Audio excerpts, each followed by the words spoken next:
How many of you are in the service industry? You can raise your hands. How many manufacturers we have here today? How many in the retail industry? How many have you all decided to digitize and use what we have today? You know, the technology, what we have today to transform your business. Yeah. How many are using services from Kuriri? Ah, is it wonderful, right? And supported by the IDB. So, I'll start off with a little protocol by recognizing the CEO and heads of Kuriri, the staff of Kuriri, Ms. Vashti Duki from the IDB, and all the other presenters that were here before. You all have me blown away.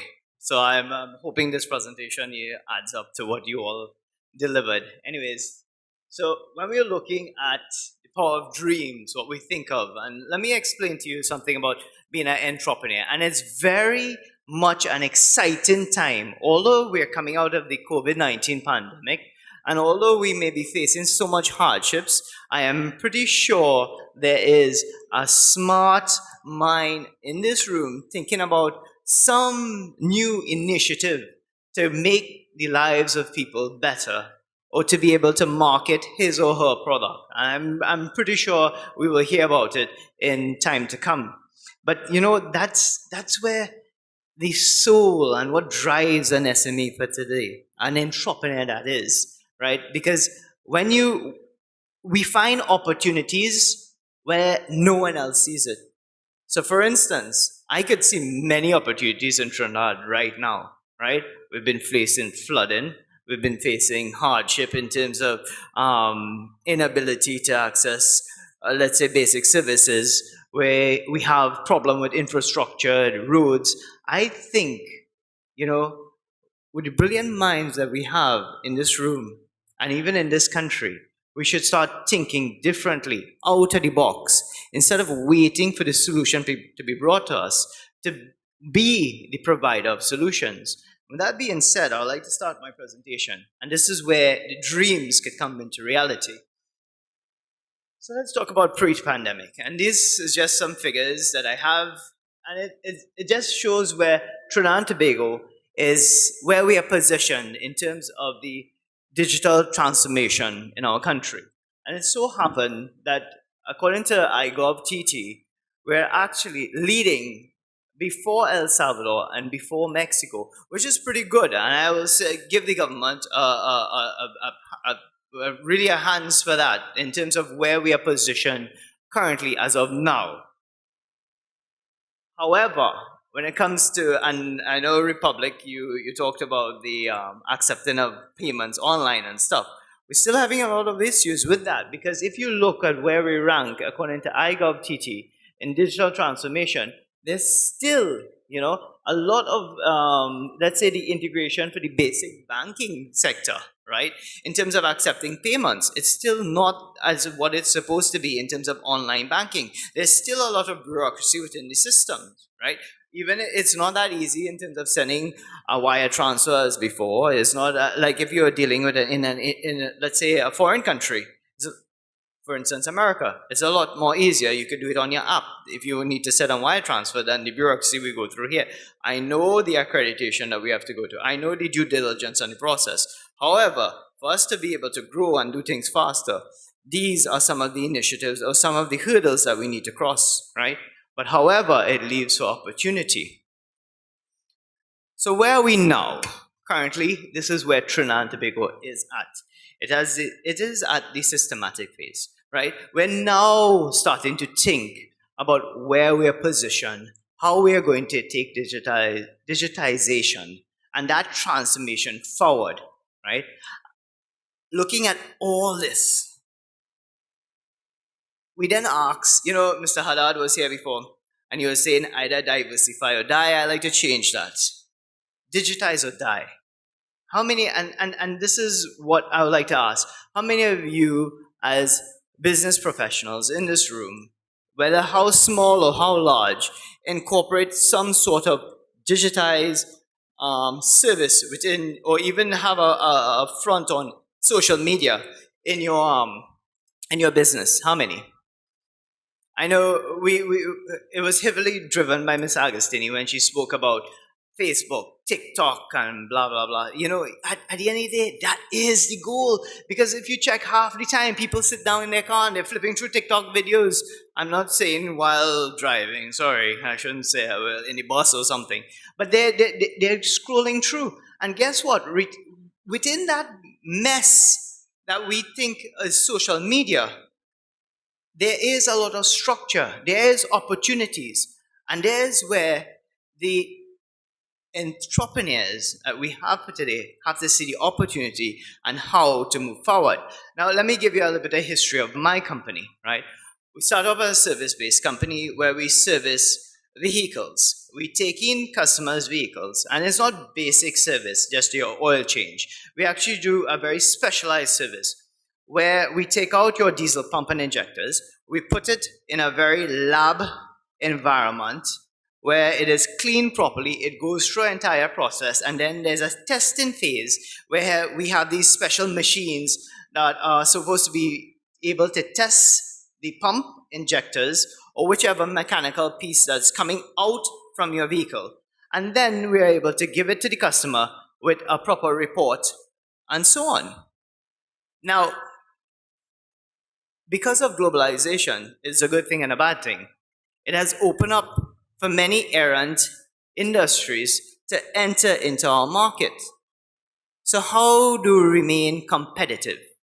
When you ask the general public, we did a bit of survey to ask the general public, what is it that we are losing our customer share, right? And we found out that some of yes, the quality is there. However, the reliance on having to call the company to say, hey, can I get an update? Sometimes when we're dealing with 100 jobs, it's impossible to call all the clients immediately. It's impossible to update on each and every step. Another thing is that we have new errands entering in the industry. They're able to buy the so-called test bench at cheaper prices, right?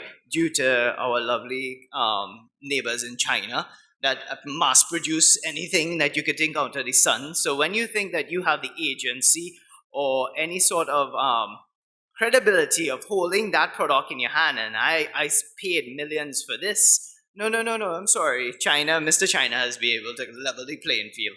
And this is what we have to put up with, where people are paying pennies for the same machine that you paid millions for. So with that being said, we decided to think, how can we bring an experience to customers that is not so much so the process of capturing your job and delivering, but the journey of the job through the process. And I know, Kieran, you alluded to it in Ram's technology, where you introduced this as a app-friendly base. And service industries are very reluctant in the sense of using some of these to integrate with customers, but it does help in a big way. That's why we were able to work with Kuriri, I'll pass this slide, and develop something called the SD Star app. SD is just for the acronym for the company, and it was an app that was created to be able to provide our customers with a real-time tracking of their jobs, right? So in other words, when a customer came in, a job created, and the same way you operate as having a tracking number from UPS or FedEx is the same way we were able to then track jobs for customers. In that way, the calling process, the whole dance that you have to go back and forth to be able to negotiate prices and stuff was sort of limited to where the customers are having the data immediately in their hand. Is either they approve or they won't, or they wanted to negotiate something, then we would have set it up an appropriate time using an appointment schedule. And with that now, we were able to minimize the disgruntled customers by providing a quicker service to them. And this is the problem that we're having in Trinidad and Tobago, is to be able to satisfy our customers in a reasonable time and an efficient manner, right?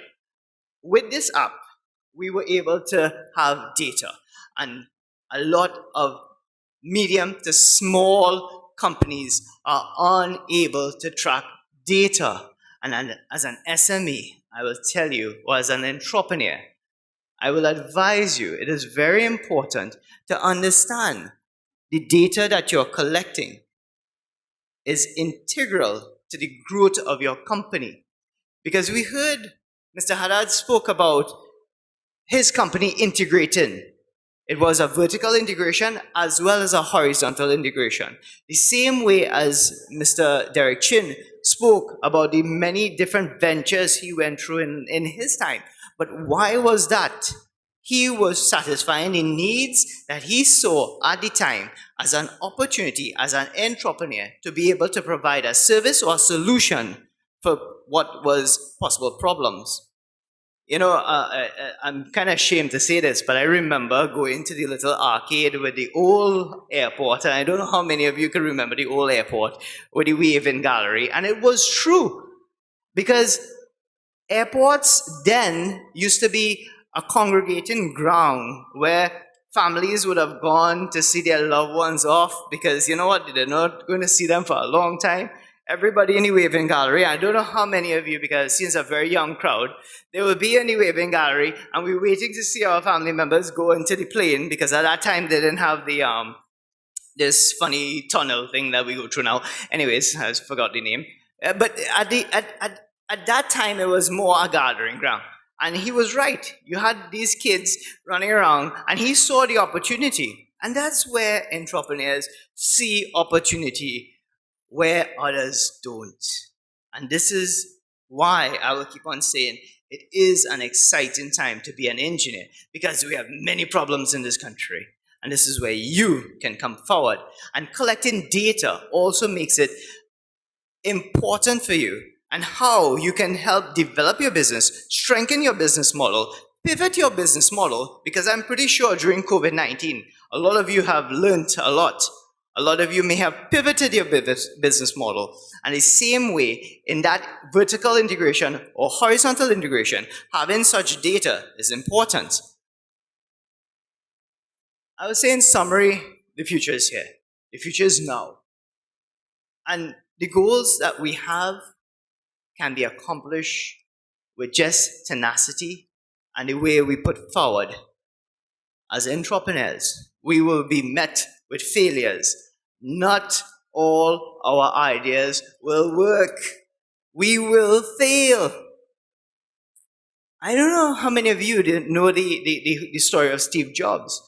But before Jobs could have stood on a stage and walk around with a mic and everybody and introduce a new phone or a new app or something and everybody go crazy, trust me, he went through a lot of failures. He was kicked out of his own company. He was actually in charge of many failed